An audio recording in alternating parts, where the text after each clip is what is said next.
Welcome to the cage that goes everywhere with you. Something entirely new is happening in the world. Just in the last 5 or 10 years, nearly everyone started to carry a little device called a smartphone on their person all the time that's suitable for algorithmic behavior modification. A lot of us are also using related devices called smart speakers on our kitchen counters or in our car dashboards. We're being tracked and measured constantly and receiving engineered feedback all the time. We're being hypnotized little by technicians we can't see for purposes we don't know. We're all lab animals now. Algorithms gorge on data about you every second. What kind of links do you click on? What videos do you watch all the way through? How quickly are you moving from one thing to the next? Where are you when you do these things? Who are you connecting with in person and online? What facial expressions do you make? How does your skin tone change in different situations? What were you doing just before you decided to buy something or not? Whether to vote or not? All these measurements and many others have been matched up with similar readings about the lives of multitudes of other people through massive spying. Algorithms correlate what you do with what almost everyone else has done.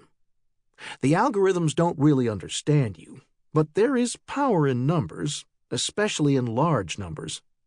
If a lot of other people who like the foods you like were also more easily put off by pictures of a candidate portrayed in a pink border instead of a blue one, then you probably will be too, and no one needs to know why.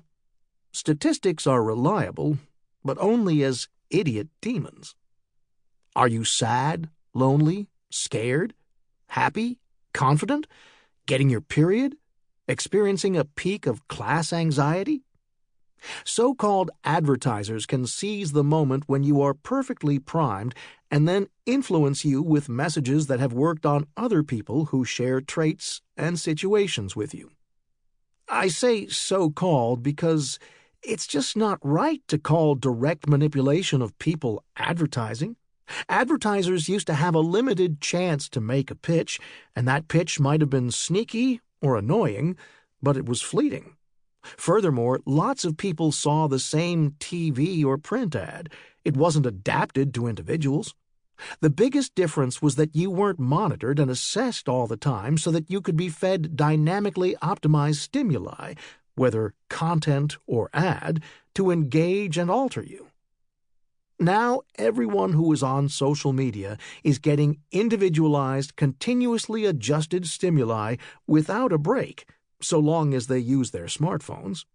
What might once have been called advertising must now be understood as continuous behavior modification on a titanic scale.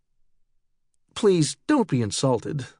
Yes, I am suggesting that you might be turning, just a little, into a well-trained dog, or something less pleasant, like a lab rat or a robot, that you're being remote-controlled just a little by clients of big corporations. But if I'm right, then becoming aware of it might just free you. So give this a chance, okay? A scientific movement called behaviorism arose before computers were invented. Behaviorists studied new, more methodical, sterile, and nerdy ways to train animals and humans.